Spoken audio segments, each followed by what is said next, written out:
बैठ के हो जाए? अच्छा बैठ के कर देते हैं। वैसे बैठ के हम दोनों करके आए थे, देख लो फिर भी अगर आपका मन तो कोई दिक्कत वाली बात नहीं है। अरे क्या बात है, बैठ के करना है। फिर आवाजें थोड़ी सी डिफर हो सकती हैं, देख लीजिएगा आप। और ये जो पीछे भाई साहब अभी बैठ गए हैं, मैं आपसे बस एक अनुरोध करूंगा सर, आप यहाँ पे आके बैठ जाइए। वो क्या है, लाइट आपके सर पे पड़ रही है, मेरी आंखों पे चौंधा आ रहा है भाई साहब, मैं ज्यादा पढ़ नहीं पाऊंगा। किसी भी पुरुष के सर पर दो ही स्त्रियां हाथ फेरती हैं, एक माँ और एक पत्नी। जब माँ हाथ फेरती है तो बाल बढ़ते हैं। क्या बात है भाई, वाह वाह वाह। और आपको देख के लग रहा है जैसे पूरे न्यूज़ वन इंडिया वालों ने हाथ फेर रखा। हाँ, अनुराग चड्ढा जी हमारे बीच में बैठे हैं। सर मैं एक बात बता दूं, राजस्थान में गांव पड़ता है लकोई। लकोई में वैसे तो न जाने कितने कुएं हैं, लेकिन एक कुआं ऐसा भी है जिसमें झुक के नाम लेने पे कुआं जवाब देता है। तो देखने के मैं और दमदार उस कुएं के पास गए, मैंने झुक के नाम लिया विनोद पाल, तो कुएं में से आवाज आई विनोद पाल। फिर दमदार ने अपना नाम लिया दमदार बनारसी, तो कुएं में से आवाज आई दमदार बनारसी। फिर मैंने अनुराग सर का नाम लिया, अनुराग चड्ढा जी, तो भाई साहब कुएं में से कोई आवाज नहीं है। मुझे टेंशन हो गई यार, इतना बड़ा व्यक्ति, इनका तो नाम आना चाहिए। बगल में एक बाबा थे, मैं बाबा के पास गया, मैं कहा बाबा कोई गलती होगी तो बताइए। हम दोनों ने अपना नाम लिया और तो कुएं में से आवाज आई। जब मैंने चड्ढा जी का नाम लिया तो कुएं में से आवाज क्यों नहीं आई? तो बाबा ने बोला बेटे दुनिया में विनोद पाल का जवाब हो सकता है, दमदार बनारसी का जवाब हो सकता है, पर अनुराग चड्ढा जी का कोई जवाब नहीं है, वो लाजवाब व्यक्ति है। वाह। तो अनुराग जी आपने जैसा बोलने के लिए कहा था मैंने बोल दिया भाई साहब। मेरी तो जो ज्यादा पेमेंट दमदार से हो सके वो करवा दीजिएगा भाई साहब। बहुत अच्छे। मैं सर, मैं देखिए, मैं आपको बता, दमदार हमारे काव्य जगत का वो कवि है जो रोज शाम को जब तक 2 कार्यक्रम ना कर ले अनुराग जी, तब तक इसको रोटी हजम नहीं होती। रोज शाम को 2 प्रोग्राम पढ़ता है, और जैसे ही पहला प्रोग्राम खत्म होता है उससे बोलता है भाई साहब यहाँ का हो गया दूसरे में जाऊं, भाई साहब यहाँ का हो गया दूसरे में जाऊं, भाई साहब यहाँ का हो गया दूसरे में जाऊं। अब करवा चौथ पर पत्नी इनकी पूजा कर रही थी, अब पत्नी ने थाली यूं फिराई है और दमदार ने बोला यहां का हो गया दूसरे में जाऊं। फिर थाली नहीं फिराई गई भाई साहब, फिर इनके ऊपर डंडे बरसाए गए।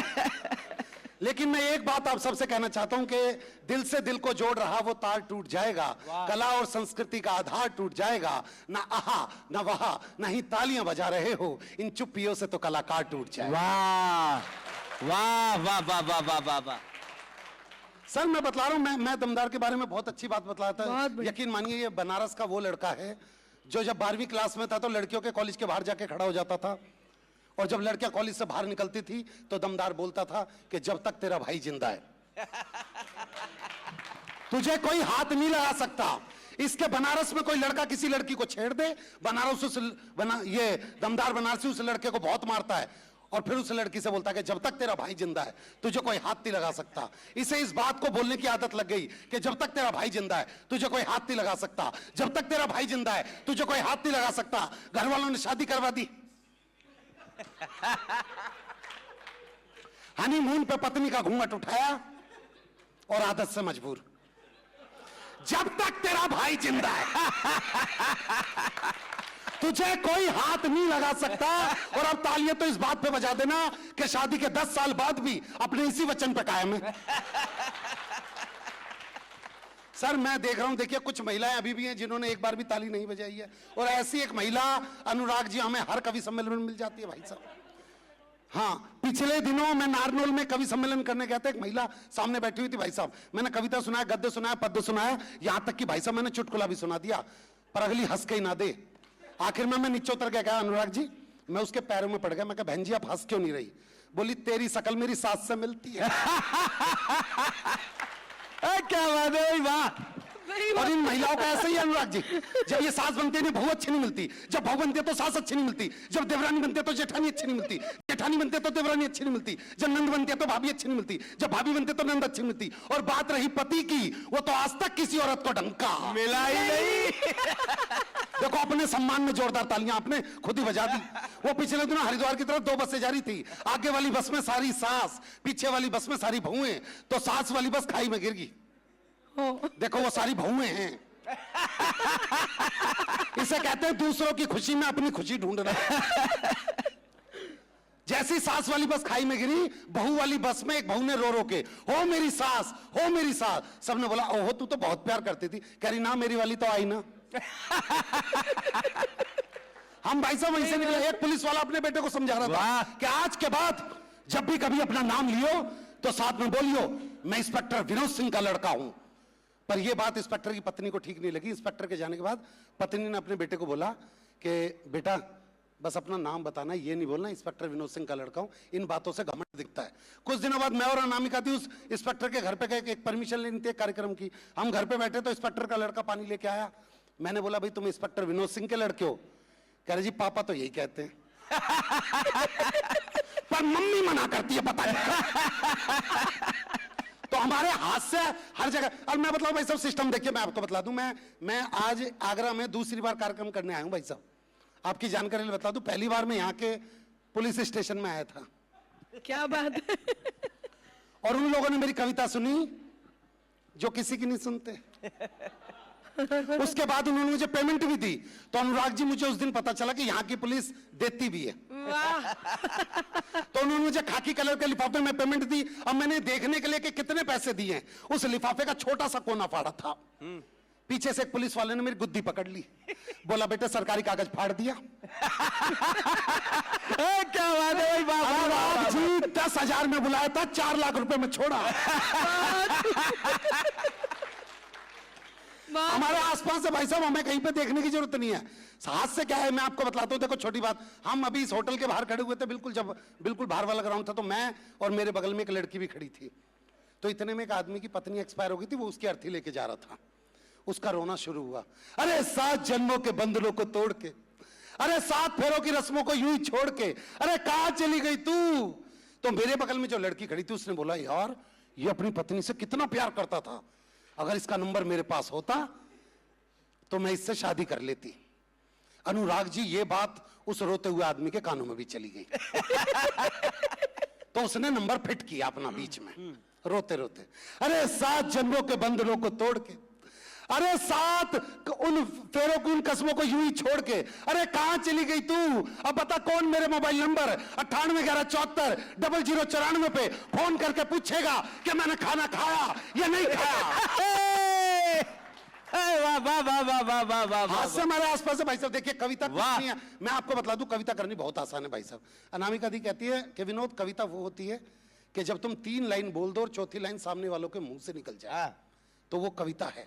मैं छोटा सा प्रयास करके देखता हूं, क्योंकि अनामिका दी ने बोला था कि सर्द हवा ने मुंह है फेरा, बदला सा है मौसम थोड़ा, गर्म हवा का पहला झोंका, बदल रहा है हर नजारा, चुभती जलती गर्मी, चुभती जलती गर्मी का मौसम आया, चुभती जलती घमोरियां लाया, आया मौसम ठंडे ठंडे। क्या बात है भाई, वाह। पर भाई साहब मैं दिल्ली से हूं, मैं सच में आपको ऐसी 4 पंक्तियां सुना सकता हूं। मैं सच में आपको ऐसी 4 पंक्तियां सुना सकता हूं कि 3 पंक्तियां मेरे मुंह से और चौथी पंक्ति आपकी तरफ से। लेकिन अगर चौथी पंक्ति तक पहुंच जाओ तो आगे से लेके पीछे तक और यहां से लेके वहां तक एक एक व्यक्ति के बैठे हुए की मैं ताली मांगता हूं। स्वागत है भाई। कि दिल्ली की एक लड़की ने दूसरी लड़की से पूछा भाई तू जिस लड़के से प्यार करती थी तूने छोड़ क्यों दिया। तो लड़की ने जो जवाब दिया वो 4 पंक्तियों में। लड़की ने बोला, और दिल्ली की राजनीति को दिमाग में रखिएगा, लड़की ने बोला भाई कर्जे में उसका एक एक बाल निकला, कहां का धनी था वो तो कंगाल निकला, और मैं ही थी जो मोदी की तरह गरजती रही, वो तो खांसने वाला। बहुत अच्छे बात। अनुराग जी यकीन मानिए भाई साहब, मुझे यकीन ही नहीं हुआ कि वो व्यक्ति दारू के केस में अंदर जा सकता है।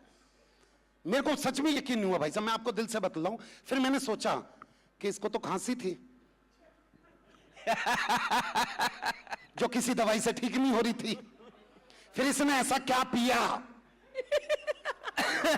फिर मुझे लगा नहीं कुछ ना कुछ तो बात हुई है। जब केजरीवाल जी अंदर थे तो उनकी पत्नी रोज गाना गाती थी, कब आओगे कब आओगे कब आओगे, मोदी जब सीएम बना देगा क्या। हो गए। आप जानते सब कुछ है पर ताली आप फिर भी नहीं बजा रहे भाई साहब। सावन में जिस पेड़ पे घोंसला हो जाता है, पतझड़ में वही पेड़ खोखला हो जाता है। और हाथ पे हाथ रख के बैठने वालों, आपकी तालियों से किसी का हौसला हो जाता है। वाह वाह वाह वाह वाह वाह। हाँ, मैं कौन सी? हाँ, नहीं नहीं, मैं खड़े होके पढ़ देता हूँ अनुराग जी। पता क्या, फीलिंग नहीं आ रही भाई साहब, यकीन मानिए। हाँ, मैं देखिए, मैं आपको सिंपल सी एक बात बतलाता हूँ। हमारे संग सबसे बड़ी दिक्कत पता है भाई साहब क्या है? लोग कहते हैं राहुल गांधी वो हम कॉमेडियंस का देवता है भाई साहब। वही बात। मेरे और दमदार के घर पे जाके देखोगे तो मंदिर में इतनी सी फोटो जरूर मिलेगी उसकी आपको। मैं समझता हूँ पिछले दिनों भाई साहब वो आंध्र प्रदेश चले गए, आपको पता होगा, भारत जोड़ो यात्रा में। देखो गलत टाइमिंग है उसकी, टाइमिंग घर जोड़ो यात्रा का चल रहा है उसका, पर वो भारत जोड़ो यात्रा पे निकला पड़ा है। वो पिछले दिनों आंध्र प्रदेश चला गया भाई साहब। आंध्र प्रदेश में जाके तो वो ऐसे भीड़ में से निकल के आ रहे थे राहुल गांधी जी। तो यहाँ पे एक आंध्र प्रदेश की महिला बैठी हुई थी। तो राहुल गांधी जी जैसी वहां पे आए, महिला खड़ी हुई और उन्होंने राहुल गांधी के सर पे हाथ रख के बोला, येंडू वरकिने तुम्बा। अच्छा, क्या बोला? उत्साहित रहता है, येंडू वरकिने तुम्बा। तो अगला तो उत्साहित रहता है, स्टेज पर अगला बस अब की बार हमारी सरकार को आने से कोई नहीं रोक सकता। एक महिला ने मेरे सर पे हाथ रख के बोला है, येंडू वरकिने तुम्बा। तो नीचे से एक आदमी बोला, भैया ये तुमसे यहाँ की भाषा में बोल रही है, बेटा तुमसे नहीं हो पाएगा। बहुत बढ़िया। तो हमारा हास्य हर जगह पे है भाई साहब। और देखिए मैं आपको एक बात और बतला दूं, हास्य के लिए कहीं पे जाने की जरूरत नहीं है, लेकिन एक बात मैं आप सबसे बोलना चाहता हूं। मैं आपको एक कविता से जोड़ना चाहता हूं दीदी। हाँ हाँ, बैठ जाइए भाई साहब। अच्छा, मैम तो लगी पड़ी है, मैं समझ सकता हूँ मैडम आपकी, बिल्कुल। बस कैमरामैन मेरी समझ में नहीं आ रहे। मतलब ये इनका, जैसे हम तीनों को बैठा दिया गया, एक इनका भी बैठा दिया गया, एक इनका भी खड़ा है। और कैमरामैन भाई साहब मैं आपको एक बात बतला दूं, कैमरामैन के पास कोई भी पुरुष लड़का अपनी फोटो खिंचवाने चला जाए, जैसे ही बैठेगा वैसे ही फोटो खींच देंगे। लेकिन अगर कोई महिला इनके पास फोटो खिंचवाने चली जाए तो एक बार छूने के बहाने यूं करने जरूर आएंगे उसके पास। ये सच है, बहुत सही। इसमें कोई और अभी भी कुछ महिलाएं तालीम दे। मैं बता दूं भाई साहब, देखो अभी जितनी महिलाएं यहाँ बैठी हुई हैं, मैडम आप एक बार अपना दायां हाथ ऊपर करिए, जितनी भी महिलाएं बैठी हुई हैं, हाँ दायां हाथ ऊपर करिए आप। अब इसमें अपने पति की शक्ल देखो आप। देखो अब ताली बजेगी। पर ये भारतीय महिलाएं हैं, अब ये भी करवा चौथ करके निकली है। अब मैं सारे पुरुषों को एक तरीका बताता हूं। सारे पुरुष जितने बैठे हो अपना बायां हाथ ऊपर करिए। देखो कितने दुखी बैठे हुए भाई साहब। मैंने सिर्फ बायां बोला था, वो उठा के यूं देखने लग गए। इसमें पत्नी की शक्ल नहीं देखनी, क्योंकि इंडिया 1 न्यूज वालों ने सिर्फ आज का खाना करवा रखा है। बाकी दिन का वही पका के खिलाएगी। तो आप लोग तो अपना हाथ यूं करो और शक्ल उसकी देखो जिसने आपकी शादी करवाई थी, और मार मार के थप्पड़ बेहोश कर दो उसको। एक बार ताली बजा के मुझे बताइए, मैं आपके बीच में कविता करना चाहता हूं। वाह क्या बात है भाई, वाह वाह वाह वाह वाह। हाँ, अब यहां से मैं आपको बतला दूं भाई साहब, लड़के 2 तरह के होते हैं अनुराग जी। लड़कों की दिन में आवाज कुछ और होती है और रात में आवाज कुछ और होती है। दिन में लड़कों की आवाज, राहुल इधर आ, अनुज इधर आ। और रात के 10 बजे लड़कों की फोन पे आवाज पता कैसी हो जाती है? हेलो। अब लड़की को तो नहीं पता ना कि लड़का किस टेंपरेचर मोड पे बैठा है। लड़की हाँ हेलो बोल, लड़का फिर क्या कर रही है?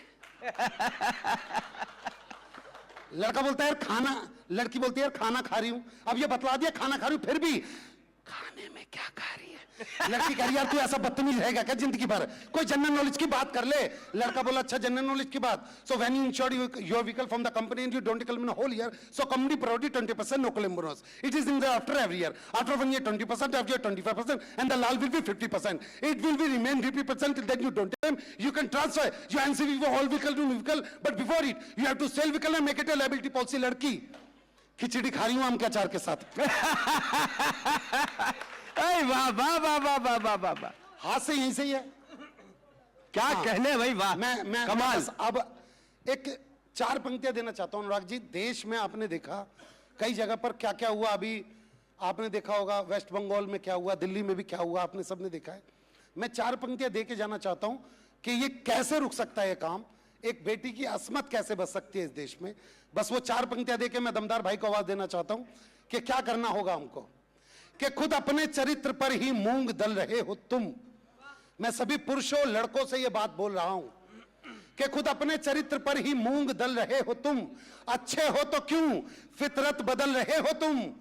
अगर एक लड़की तुम्हें देख के रास्ता बदल रही है तो ये जान लो गलत रास्ते पे चल रहे हो। क्या बात है धन्यवाद, भाई। मैं दमदार बना वाह, चुका हूं। वाह, वाह।